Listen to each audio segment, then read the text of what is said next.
tanpa kita sadari. Gula yang setiap hari kita konsumsi lebih banyak berasal dari impor dibanding produksi dalam negeri. Padahal, selain merupakan negara maritim, Indonesia juga merupakan negara agraris yang seharusnya bisa memenuhi kebutuhan akan produk pertanian secara mandiri. Nah, petani di sini kan negara agraris, tidak melindungi petani, mau kemana? Kalau Menteri Perdagangan bener, daripada susah-susah ngurusi petani, mahal demo macam-macam, kita kan lebih baik impor, lebih murah. Boleh seperti itu, tapi kan waktunya hanya sebentar, bahkan sudah pabrik semuanya tutup, petani nggak ada. Begitu impor sana, ketergantungan. Kalau tidak 25.000, saya nggak akan ekspor. Mau apa? Sering di hotel itu sering berkelakar. Petani rapatnya di hotel, tapi minum gulanya gula impor. Gulanya sendiri nggak diminum.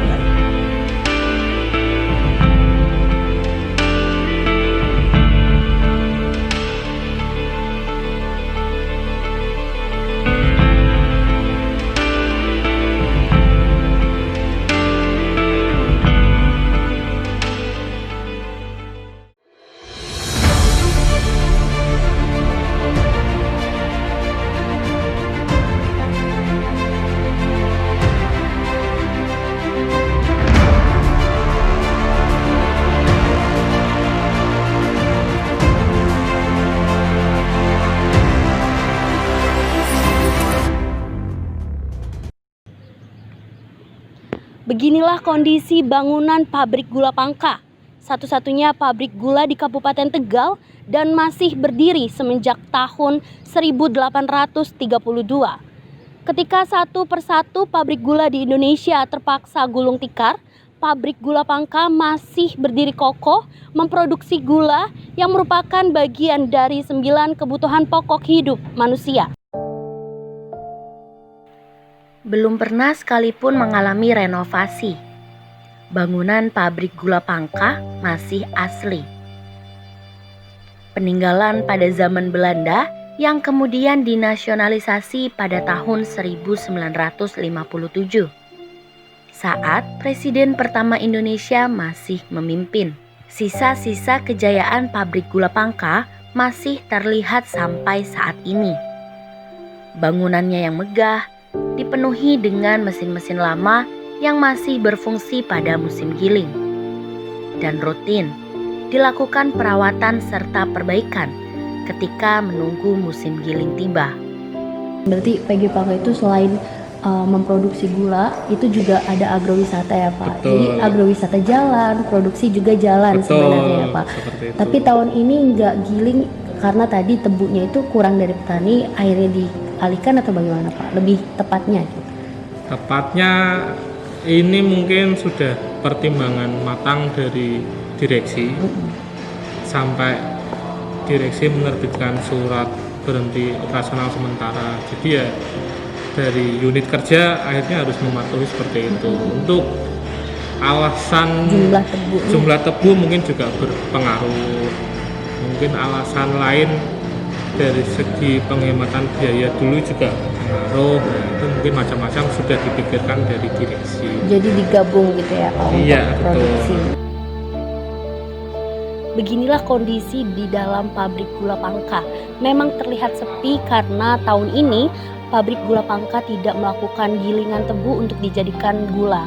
Dikarenakan jumlah bahan baku dari petani tidak memenuhi persyaratan atau tidak memenuhi jumlah yang diharuskan diproduksi setiap tahunnya, sehingga bahan baku dari petani yang ada di daerah-daerah Pangka ini didistribusikan atau digabungkan dengan tebu-tebu yang ada di pabrik gula Seragi agar menghemat biaya produksi. Sedangkan untuk PG Pangka sendiri tahun ini sedang fokus untuk maintenance atau memperbaiki mesin-mesin untuk persiapan produksi di tahun yang akan datang, yaitu tahun 2021. Keberadaan sebuah pabrik gula bukan semata-mata untuk mencukupi kebutuhan akan gula saja. Tujuan lebih jauh adalah untuk menyerap tenaga kerja. Satu pabrik gula bisa mempekerjakan ratusan, Bahkan ribuan pekerja tergantung dengan besarnya dan kapasitas produksi pabrik gula tersebut. Jika sebuah pabrik gula tutup, bisa dibayangkan berapa jumlah keluarga yang berhenti mendapatkan penghasilan. Jadi kayak seperti ini kita nyebutnya LMG, luar masa giling. Itu pekerjaan maintenance, kita ada di sini namanya teknisi atau karyawan tetap, itu kurang lebih 200 orang.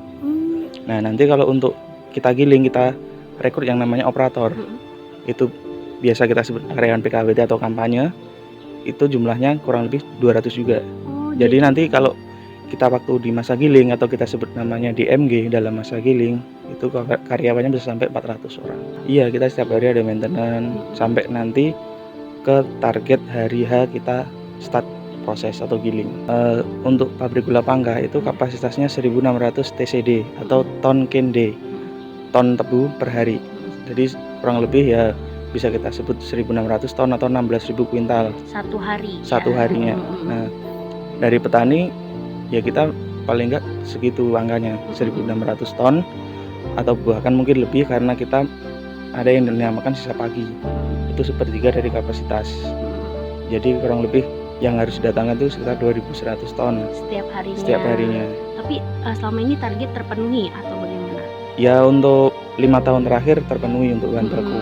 Terakhir terpenuhi Tahun 2019 pas kemarin. giling itu ya. Iya.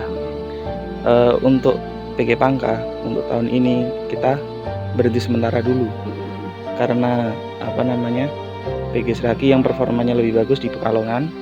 Kita oper tebu ke sana dulu, kita matangkan maintenance di sini untuk efisiensi biaya juga untuk tahun ini. Untuk tahun depan di saat Seraki stop untuk maintenance besar-besaran, kita yang operasional. Gitu. Berarti Strateginya seperti itu. Persiapannya Iya. agar lebih menghemat biaya produksi juga. Betul. Gitu, hasilnya lebih bagus juga. Oke, berarti dipastikan tahun depan produksi Iya. PG Pangkah. Iya. Ya, Pak. Pabrik gula Pangkah merupakan salah satu contoh pabrik gula yang masih bertahan di tengah terjangan impor gula yang dilakukan pemerintah Indonesia tahun-tahun belakangan. Menurut data dari Badan Pusat Statistik, pada tahun 2018 saja impor raw sugar di Indonesia mencapai 4,9 juta ton. Padahal kebutuhan gula di tanah air hanya berkisar di angka 2,8 juta ton saja per tahun. Ini artinya Indonesia telah melakukan impor gula yang melebihi dari jumlah kebutuhan. Indonesia juga menempati peringkat pertama sebagai negara yang paling banyak melakukan impor gula. Disusul oleh Cina di peringkat 2 dan Amerika di peringkat ketiga. Kebanyakan tanah-tanah pertanian itu dipakai untuk perumahan-perumahan, Mbak. Ya ini lagi marak.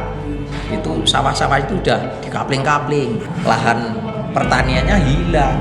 Akhirnya lahan itu semakin ke sana terus menyusut. Udah mau menyentuh swasembada karena semangatnya petani menanam banyak, hasilnya banyak. Tapi begitu semangat harganya menurun, semangatnya hilang, yang biasa nanam tebu beralih fungsi. Di sini kan pabrik Jawa Tengah yang 14 pabrik, sekarang tinggal 4 yang beroperasi. Iya. 10 pabrik tutup, nggak giling.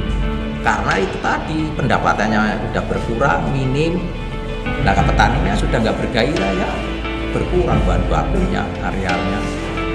Akhirnya produksi menurun drastis. Tapi kalau semisal nih Pak, Indonesia tidak impor, apakah bisa gitu loh petani memenuhi kebutuhan akan Bukan gula? itu. Kira-kira kalau Menteri Pertanian dan Menteri Perdagangan itu bekerja sama gitu. Sama Menteri BUMN-nya. Iya, sebenarnya. Menurut saya hampir di 2014 kalau nggak 15 itu kan sudah digembar-gemborkan swasembada. Itu udah hampir mendekati, Mbak. Bisa. Kalau harga petani umpamanya contoh sekarang 10.500. Kalau petani dibeli harga gulanya 15.000 tanpa diperintah, petani berlomba-lomba nanam tebu. Kalau dapat untung tanpa diperintah, Mbak, petani. Tapi kalau rugi tanpa diperintah juga, tebunya dibongkar ganti tanaman yang lain. Jadi gairahnya petani itu kalau mendapatkan hasil, apalagi hasilnya melimpah tanpa disuruh, semuanya orang berbondong-bondong nanam tebu. Lah kalau sudah berantusias pada nanam tebu, ya bisa jadi kita bisa swasembada kan itu. Iya. Tapi karena tidak didukung dengan pemerintah yang seperti itu, akhirnya kan boro-boro mau mempertahankan produksi, semakin tahun semakin berkurang, akhirnya impornya semakin tinggi. Kalau Menteri Perdagangan aja sepakat impor, kalau impor lebih murah, konsumennya dapat murah, tapi yang rugi kan petaninya. Nah, itu harus diambil solusi. Impor boleh dibatasi, kan kalau dulu aturannya impor itu hanya untuk makanan dan minuman perusahaan-perusahaan, bukan untuk konsumsi masyarakat. Konsumsi masyarakat dari pabrik-pabrik setempat sudah cukup waktu itu. Contoh umpamanya impor kebutuhannya 3,8 juta, produksi kita 2,8, berarti kita butuh hanya 1 juta impor, tapi kenyataannya bisa jadi 2 juta impor. Lebih, Pak. Melebihi, itu sering terjadi. Karena apa? Kalau impornya semakin banyak, ya keuntungannya juga banyak, oknum-oknumnya juga mendapatkan banyak, kan intinya itu. Sudah seharusnya sebuah pabrik gula berfungsi untuk memproduksi gula, bukan justru dialih fungsikan hanya sebagai objek wisata. Indonesia sebenarnya tidak perlu melakukan impor gula jika pemerintah mampu memaksimalkan seluruh fungsi pabrik gula yang ada di Indonesia, dan tentunya membuat kebijakan yang lebih berpihak kepada petani lokal, sehingga menumbuhkan gairah petani untuk menanam bahan baku seperti tebu maupun hasil konservasi dari pohon sawit agar dihasilkan nantinya menjadi gula. Sri Ayuningsi dari Tegal, Jawa Tengah melaporkan untuk Presisi.